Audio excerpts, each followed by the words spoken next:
दर्शकों जय माता दी। आप देख रहे हैं पंडित दिनेश को। मैं आज बात कर रहा हूँ एकादश भाव की, कुंडली के एकादश भाव की। इस भाव से हमें क्या प्राप्त होता है, इस भाव से आय, हमारी इनकम कैसे होगी, इनकम बड़े लेवल पर हमें धन कहाँ से प्राप्त होगा। कई लोग क्या होते हैं, और इसका ज्ञान होता है कि कई लोग होते हैं जिनकी कभी इच्छा पूर्ति नहीं होती है। नज़र बोलते हैं ना हम, पेट तो भर जाता है, नज़र नहीं भरती है। अर्थात धन कितना भी आ जाए और आए और आए, ये भावना जिनके मन में रहती, पूर्ति नहीं होती है। संक्षिप्त में कहें कि पूर्ति नहीं होती है जिनकी, वो इस भाव से ज्ञान प्राप्त होता है। इस भाव से बड़े भाई का, बड़े बहन का, पुत्र वधू का हमें ज्ञान प्राप्त होता है। हमारे बड़े भाई से हमें फ़ायदा मिलने वाला है या नहीं मिलने वाले, हमारी बहन से हमें क्या लाभ प्राप्त होने वाला, पुत्र वधू जो आपके घर पर बहू आने वाली है उससे आपको क्या लाभ प्राप्त होने वाला है, आपके संतान की, जो आपके लड़के की जो बहू है, पुत्र वधू, इसका जो कारक है वह गुरु इस भाव का कारक माना जाता है। दर्शकों, यदि आपको धन चाहिए तो एक सरल उपाय है, सदैव सूर्य उदय से पूर्व उठना चाहिए हमें। क्योंकि यदि इस भाव पर राहु का क्या है, राहु मिल जाएगा, राहु इस पर अपनी युति बना लेगा तो क्या हो जाएगा, धन आना रुक जाएगा, धन में विघ्न आ जाएगा। धन क्या है, धन के रास्ते बंद होने लग जाएंगे धीरे धीरे। राहु क्या है, आलस्य है। राहु क्या, प्रमाद है। राहु क्या है, लापरवाही करना, किसी कार्य में लापरवाह करना। कार्य तो हम करते हैं लेकिन उसको कोई व्यक्ति क्या होता है, उसको बड़ी लापरवाही से करता है, और कोई उस कार्य को बड़ी लगन से करते हैं। तो ये सब क्या है, ये राहु इस भाव में यदि मिल जाता है तो धन की कमी घर में होने लगती है। और जो व्यक्ति सूर्योदय से पूर्व नहीं उठता है उसके घर में धन नहीं आता है। राहु क्या है, बीड़ी, सिगरेट, गुटखा, नशीले पदार्थ हैं, जो नशीली दवाएं हैं, मदिरा पान, ये सब राहु है।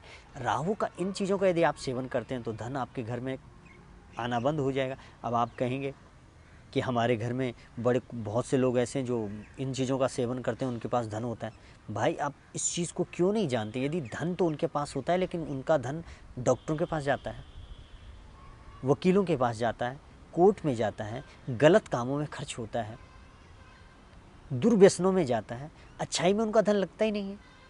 जो इनका सेवन करके जिनके पास यदि लक्ष्मी प्रवेश करती है।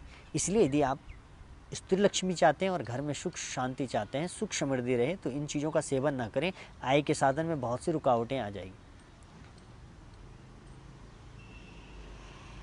बहुत से लोग बहुत प्रयास करते हैं लेकिन धन नहीं आता है।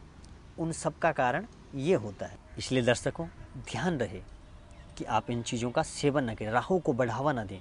यह राहु है, जितनी भी गलत चीज़ें ये राहु है। यदि झूठ बोलते हैं, किसी से छल कपट करते हैं, किसी का धन आप हड़प लेते हैं, कोई लोग किसी से पैसे लेकर के मुकर जाता है, मैंने तो लिए ही नहीं, आपसे नहीं देता है, तो आप अपने इस जन्म के साथ साथ कई जन्मों का क्या कर रहे हैं, आप रास्ता अपना बंद कर रहे हैं। तो जीवन में बहुत सी परेशानियां आपके नहीं तो बच्चों के पास आएगी, बच्चों के नहीं उनके बच्चों के पास आएगी, वो संतति वाई बढ़ती चली जाएगी। इसलिए राहु को कभी बढ़ावा ना, जितनी गलत चीज़ें ये राहु है। इस प्रकार से हमें यदि धन के, आय के साधनों में वृद्धि करनी है तो हमको इन चीज़ों का विशेष ध्यान रखना चाहिए। अब यहाँ पर गुरु बैठ जाए तो सर्वोत्तम, बहुत अच्छा योग बनता है।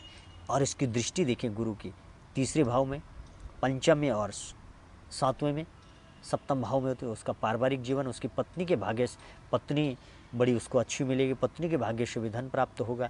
और जो गुरु होती है उसकी दृष्टि जो होती है अमृत के समान होती है। गुरु जहाँ दृष्टि डालता है, जिस भाव में अमृतमय होती है, वह दृष्टि जो होती है वो अमृत के समान होती है। विद्या बुद्धि में वह व्यक्ति, देखो अब क्या क्या प्राप्त होगा यहाँ, यदि यहाँ गुरु बैठ जाते हैं। उसके सबसे बड़ी बात है, विद्या बुद्धि, संतान बड़ी अच्छी होगी जो प्राप्त पंचम भाव से हमें। सप्तम में उसका पारिवारिक जीवन बड़ा सुंदर होगा। तृतीय भाव आपका भाई बहन, पड़ोसी, इन सब में वृद्धि होगी। सप्तम भाव से आपकी साझेदारी, पत्नी, पारिवारिक जीवन जो आपका है, वैवाहिक जीवन, वो सुंदर होगा। तो इस प्रकार से गुरु की दृष्टि अमृतमय होती है। तो यहाँ पर यदि गुरु बढ़ जाते हैं तो आपको बहुत अधिक लाभ प्राप्त करते हैं। तो ये सब जो, और राहु को हमको बढ़ाओ, राहु को यदि हम बढ़ाव देंगे गुरु खराब हो जाएगा, इसलिए राहु की पावर को कम करना है, गुरु की बढ़ाना है। इसलिए इन सब प्रकार से यदि आप अपने एन केन प्रकार आप अपनी कुंडली को दिखा करके ही अपने विषय में जान सकते हैं।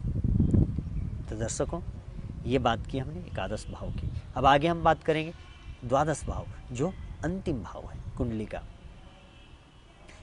उसको जानने के लिए आप YouTube चैनल पर मुझे देख सकते हैं। दर्शकों, आपकी मनोकामनाएं पूर्ण हो। जय माता दी।